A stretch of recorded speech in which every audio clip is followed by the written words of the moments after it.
C'est notre seul métier. Que veux-tu que je fasse d'autre? On n'a rien. Où veux-tu qu'on aille?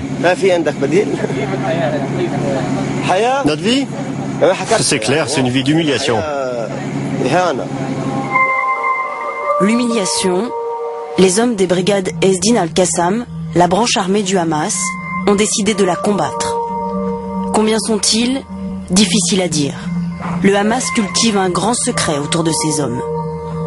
Ce commando patrouille toutes les nuits afin de s'opposer aux incursions régulières des militaires israéliens dans la bande de Gaza. Devant notre caméra, le discours est martial. Les Juifs avancent en permanence dans ces régions et nous sommes installés ici afin de répondre à toute attaque ou agression qu'ils pourraient perpétrer. Nous sommes là, tel un mur inébranlable face à l'agresseur. Mais l'agresseur, c'est parfois eux. En 2006, un commando kidnappe en Israël le caporal Gilad Shalit, détenu depuis 5 ans dans le secret le plus absolu. Il y a aussi les tirs sur Israël. Plus de 10 000 roquettes et obus de mortier sur l'État hébreu au cours des 10 dernières années.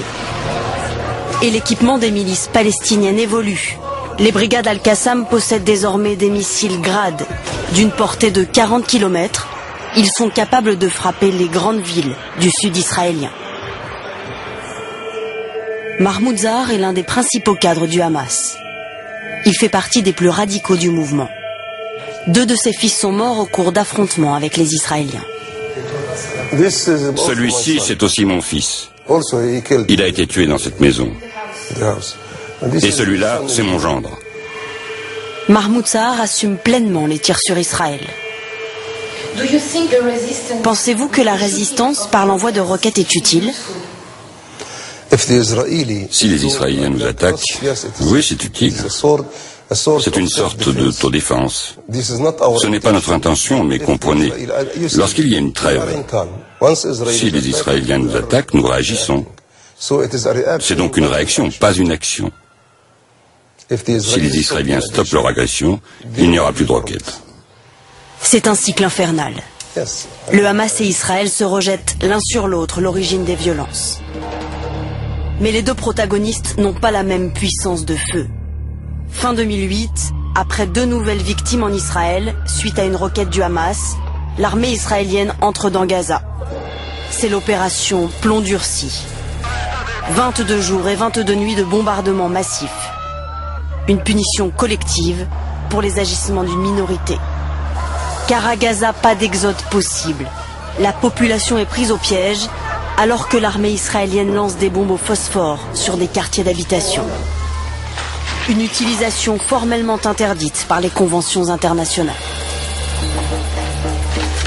Plomb durci va causer la mort de 1300 gaziotes, dont 900 civils. 60 000 foyers vont être détruits. Mohamed Abed Rabo fait partie de ceux qui ont tout perdu. Depuis près de 3 ans, il vit sous une tente, près des décombres de sa maison. Comme beaucoup à Gaza aujourd'hui, il pense que les roquettes du Hamas ne génèrent que des problèmes. Tout ça ne cause que des dégâts à la population palestinienne. Je vous assure que ces roquettes n'apportent que du malheur. Si ça servait à quelque chose, je me sacrifierais moi-même et mes enfants. Malheureusement, ces roquettes, au lieu de nous faire avancer d'un pas, elles nous ont fait reculer de plusieurs centaines de pas. Avec l'embargo, le chômage a explosé à Gaza. Avec Plomb durci, la grande pauvreté a triplé. La moitié de la population ne survit désormais qu'avec l'aide humanitaire. Dans ces centres de l'ONU, on offre les produits de première nécessité.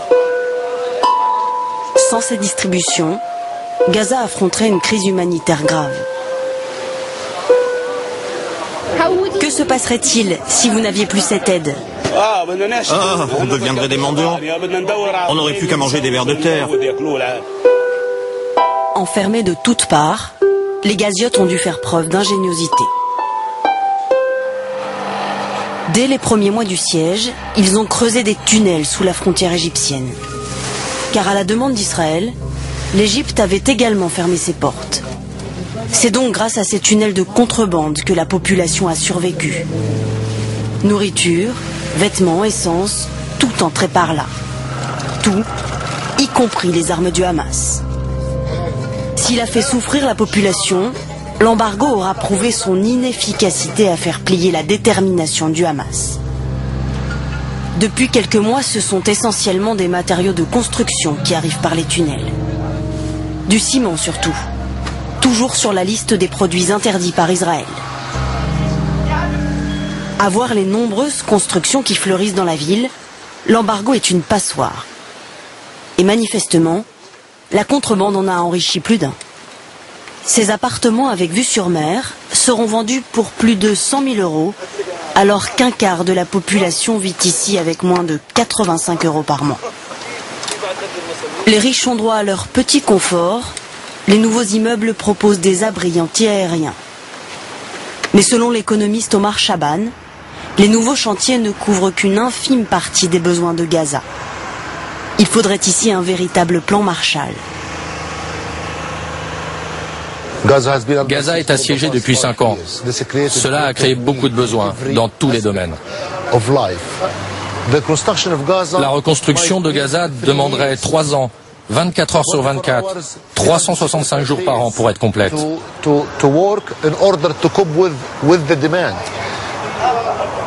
Et ce chantier créerait des centaines de milliers d'emplois.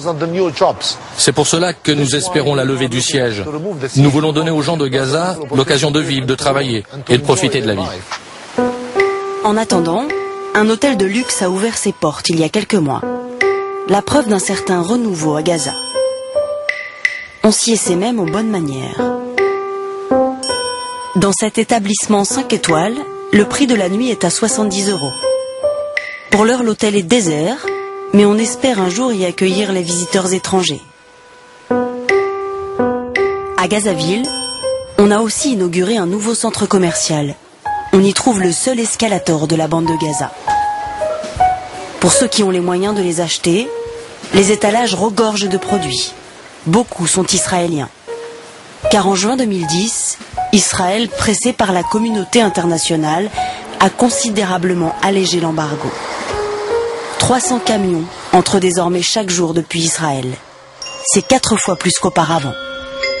Et l'étau s'est aussi desserré avec l'Égypte depuis la révolution et le renversement du régime Moubarak. Au poste frontière de Rafah, la circulation des personnes est désormais facilitée. Même si les autorisations de sortie du territoire ne sont accordées qu'aux malades, aux étudiants, à ceux qui possèdent des permis de travail ou des passeports étrangers. Comme cette famille Gaziote qui a émigré au Canada et vient passer des vacances à Gaza. C'était très difficile avant, très difficile. Moi, je suis parti en 2007 et c'est ma première visite, en 2011. C'est vrai que les nouvelles facilités m'ont beaucoup décidé à venir. Ça s'arrange. Il y a beaucoup de changements. On l'a constaté dans les rues. Les gens sont plus organisés. Il y a beaucoup de changements. Ça va mieux grâce à Dieu. Grâce à Dieu et grâce au Hamas, qui, conscient du mécontentement populaire et de la fascination de sa jeunesse pour la révolution égyptienne, a desserré l'étreinte sur la société gaziote. Dans les cafés, les femmes sont à nouveau autorisées à fumer le narguilé.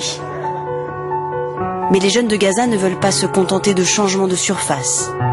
Ils rêvent ouvertement d'un meilleur avenir, en dehors des partis politiques traditionnels.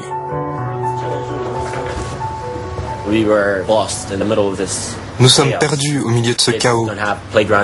Les enfants n'ont pas d'aire de jeu. Les étudiants n'ont pas de bonnes écoles où étudier. Les diplômés n'ont pas de travail. Nous vivons une vie sans projet, personne pour nous soutenir. Il n'y a rien à faire. C'est désespérant. Issue d'une société conservatrice, cette jeunesse réclame de l'air, une ouverture. De plus en plus de jeunes filles osent même désormais refuser le foulard islamique. Qu'est-ce que ça fait de ne pas porter le hijab à Gaza? Eh bien, c'est très très dur. J'ai même des problèmes avec ma famille. Si tu ne portes pas le hijab, tout le monde t'observe. On te trouve bizarre. Mais je n'aime pas ça. Quel est le problème? C'est ma décision et je ne veux juste pas le porter. Quel est ton vœu pour le futur? Mon vœu? Ce serait de pouvoir vivre en paix. Vivre en paix. Tous ne partagent pas ce désir. Avec le chômage et la pauvreté dues aux années d'embargo, avec les frappes israéliennes et les humiliations sans cesse répétées, des groupes islamistes radicaux ont émergé dans la bande de Gaza. Ils sont hors de contrôle du Hamas. Ce sont les salafistes djihadistes. En voici des premières images exclusives. Ce groupe s'appelle Junt Allah, les soldats de Dieu. Croyant, où que tu sois, le djihad est un devoir imposé. Fais-le, même tout seul, jusqu'à ce que Dieu hérite de la terre.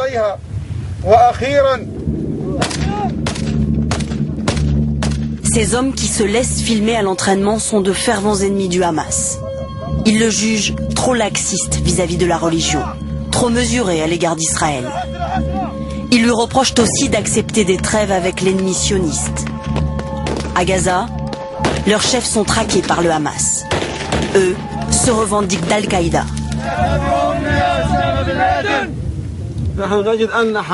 Nous trouvons que le Hamas n'applique pas la loi de Dieu dans le pays. Il ne pratique pas les sanctions et n'applique aucune des ordonnances de la charia, la loi islamique.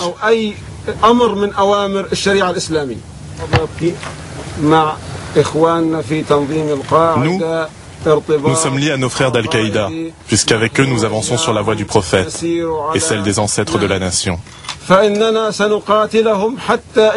Nous combattrons les sionistes jusqu'à les éradiquer de la Terre Sainte.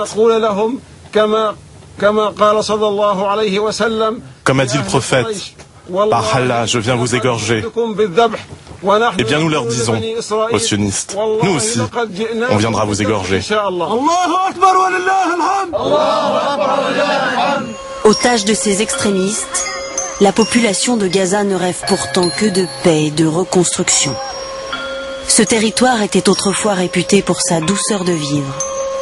Il aurait un beau rôle à jouer dans une Palestine indépendante. Mais cette perspective, pour l'heure, ressemble à un mirage.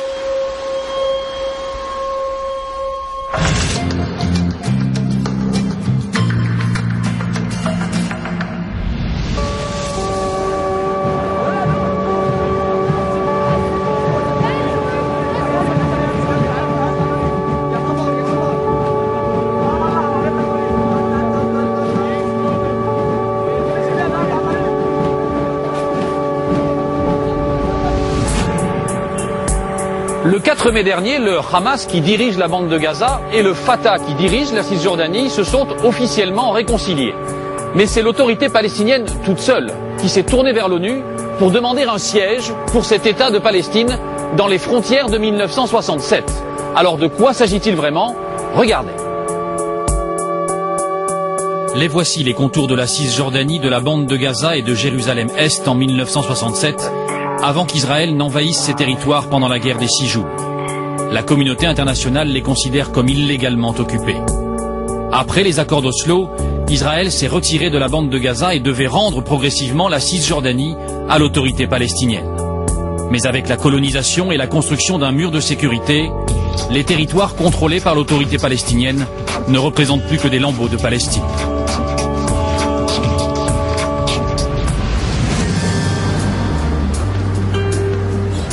Au jour le jour, entre les colonies israéliennes et les habitants palestiniens de Cisjordanie, le face-à-face est tendu à l'extrême.